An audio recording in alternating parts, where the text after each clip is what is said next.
Welcome to another Livewire Sports Media Update. Man, I tell you. You go to sleep, you wake up, and you take a nap. Wake up to some crazy news from the Twitter space. Now, I just got through watching Ben Daniels' podcast, and I always check out his YouTube to see what he's talking about or his thoughts he's sharing. Big ups because I just followed him on X as well, plus Ock Nation as well. So shout out to them too. It's funny, after a monumental game yesterday with the Indiana Fever and Phoenix Mercury, the battle between Caitlin Clark and Diana Taurasi that showed much love and appreciation. Diana Taurasi gave her flowers. So yesterday was the start of NBA free, or the news media will cover that monumental moment between the two. Nah, they didn't. They just talked about NBA stuff, free agency, who went here, who went there. But never behold that X will always get you the news that you need. So a Twitter host had an interesting take. Well, I won't even say it was interesting take because it was a blatant take. A take, shot at Caitlin Clark. And where a lot of us have been saying this for a while, that a lot think that there's a lot of sabotage going on. There's a lot of jealousy going on. Even yesterday, Caitlin had a chance to get a triple-double. Some believe that her coach took her out because she was suffering from migraines. With a minute or 30-something seconds left, you sub it in and out for defense-offense situations. But you get the point that I'm making. The funny thing about this is that these people right here,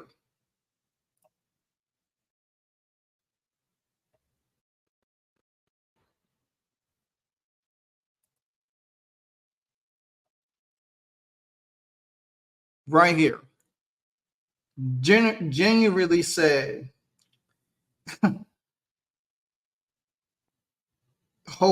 special host at the baddest Mitch.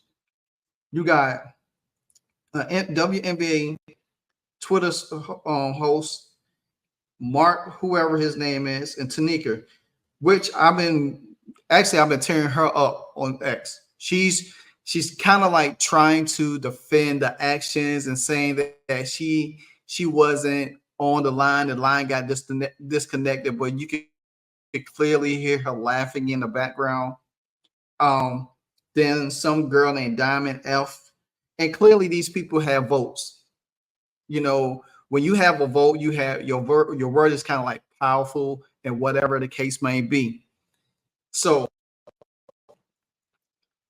to sit back and say, oh, there ain't no shade when it comes to Caitlin Clark. And then you didn't even mention her name. You just say that doing step backs like some people. Well, there's only one person that does really good step backs in the league, and that is Caitlin Clark. But see, this is the problem with the WNBA. They continuously put their foot in their mouth instead of, if you're going to have a space, why not just say all rookies? How all rookies? But you clearly pointing out Angel Reese. You're clearly trying to push the narrative for Angel Reese. You know what I'm saying? Why she should be Rookie of the Year. Why she should be leading Rookie of the Year. If fashion was part of the criteria, yeah, she probably would get a lot of damn votes. A lot of votes, period. But fashion is not. It's about your game. Yeah, she could rebound. Hell, she get half of her rebounds out. Hell, she doesn't even make a genuine left. She slings the ball to the backboard. And y'all want to make like this, like Angel Reese is really a baller like that.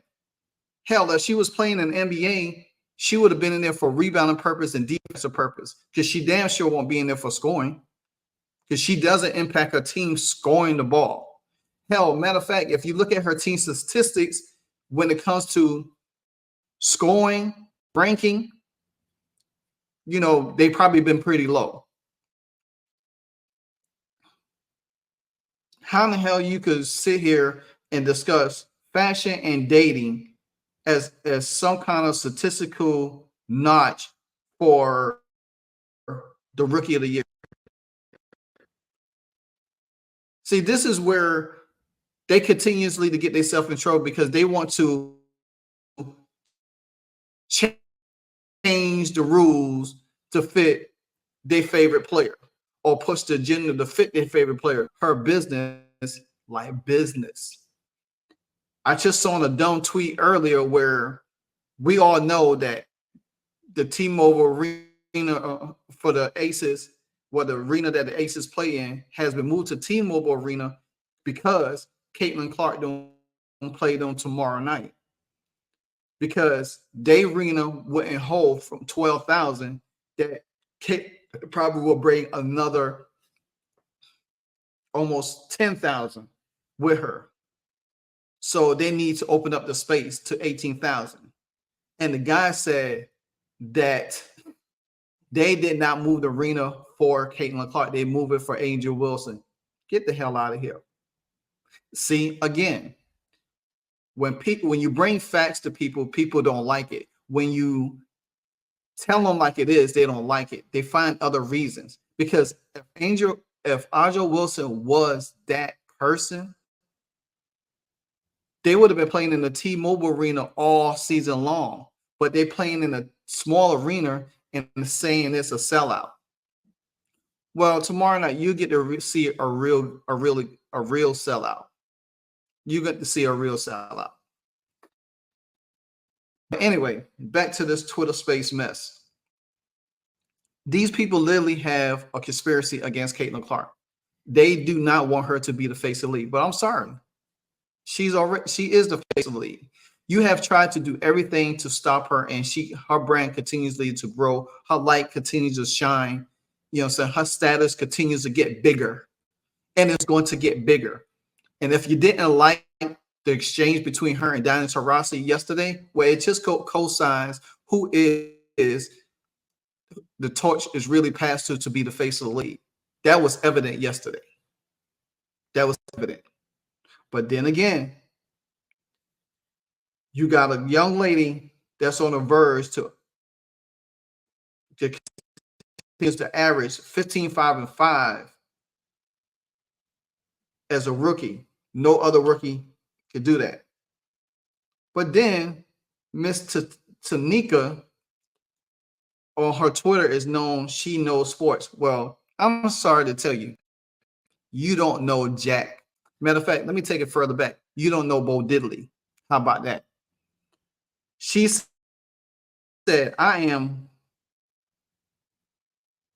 this is hilarious, especially considering that I never spoke about Rookie of the Year during this space because my phone was disconnected. And I specifically said I was in my official ballot tomorrow after the roster release. So you don't know who I picked, but I go off. And then she laughed about it. Well, we already know who you picked. It doesn't really matter at the end of the day, really. We already know who you picked. Again,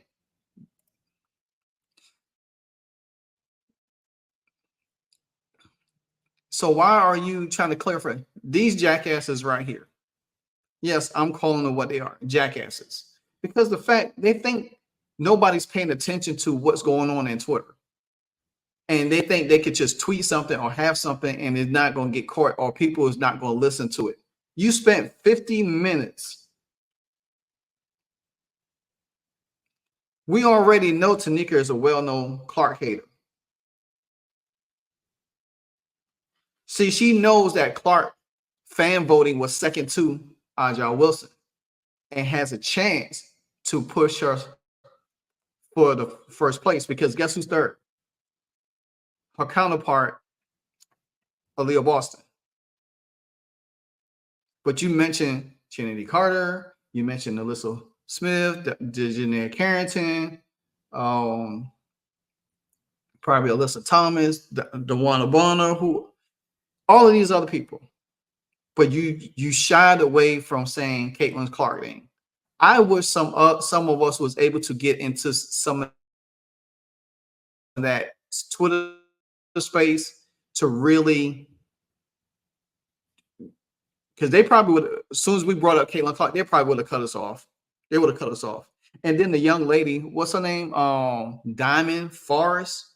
You can't see the forest from the trees, my lady. Because the fact of the matter is, if you knew basketball, if you knew Caitlin's game all the way around, then guess what? You would have rephrased your answer. You would have said, "Oh, well, she does more than step back threes." See, you taking the same narrative that Trinity Carter said to her. Well, all she does is shoot threes. But guess what? Her statistics speak otherwise. Her impact of the game speaks otherwise. Because clearly, if you watched the Phoenix Mercury and the Indiana Fever last night, then you could clearly see she was responsible for 20 of the 29 points in the third quarter and 44 of the 88 points in the whole entire game. See, that's impact. Down 15, not once but twice, and came back. Your girl Angel Reese had a chance to seal the game yesterday. Couldn't do it. But the Minnesota Lynx played so soft and allowed her to get 17 rebounds. Well, I want them to allow Aaliyah Boston to get 17 rebounds when we played them, I think, in August. I'm just saying. I'm just saying. Like Stephen A. Smith would say, I'm just saying. See, don't play like Ben Daniels will always say. You play, always tell me. When a person show you who they are, believe them. And the WNBA is showing us who they really are. You got Cheryl Reeves on one end. You got the Olympic Committee on one end. You got the WNBA Commission on one end. You got Christy Sides on one end. Everything that y'all trying to do to this young lady, and guess what? She's becoming resilient and standing 10 toes down on y'all. You even got Cheryl Swoops tweeting out today because guess what? Nalissa Smith doesn't lead the NBA in assists anymore. Now, she probably after the night, but guess what? When the game comes tomorrow, she will be second again because Caitlin will lead again. Caitlin is breaking all of these records and y'all can't stand it.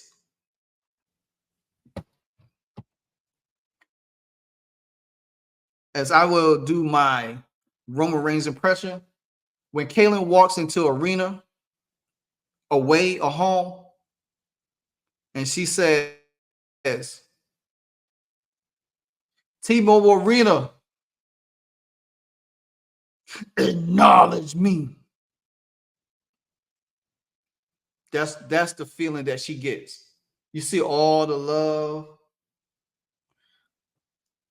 You see all the love that she's getting from fans away just as much as at home. So let me tell you something, Miss Tanika.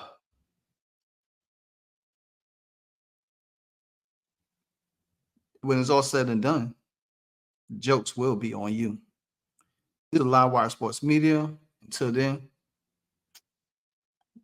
I'm out.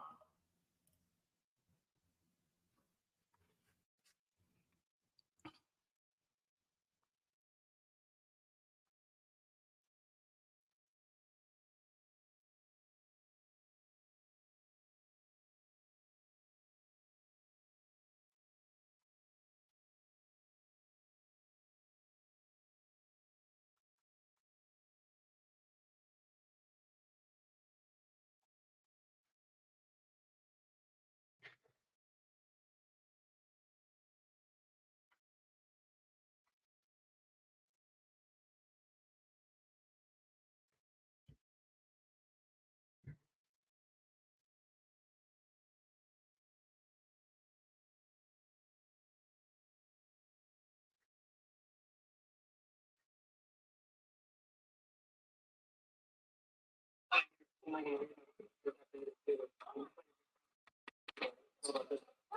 I'm excited. Obviously, I learned here last time, so it's obviously fun going around all these different places and getting to play in these new venues, new arenas. I have this respect.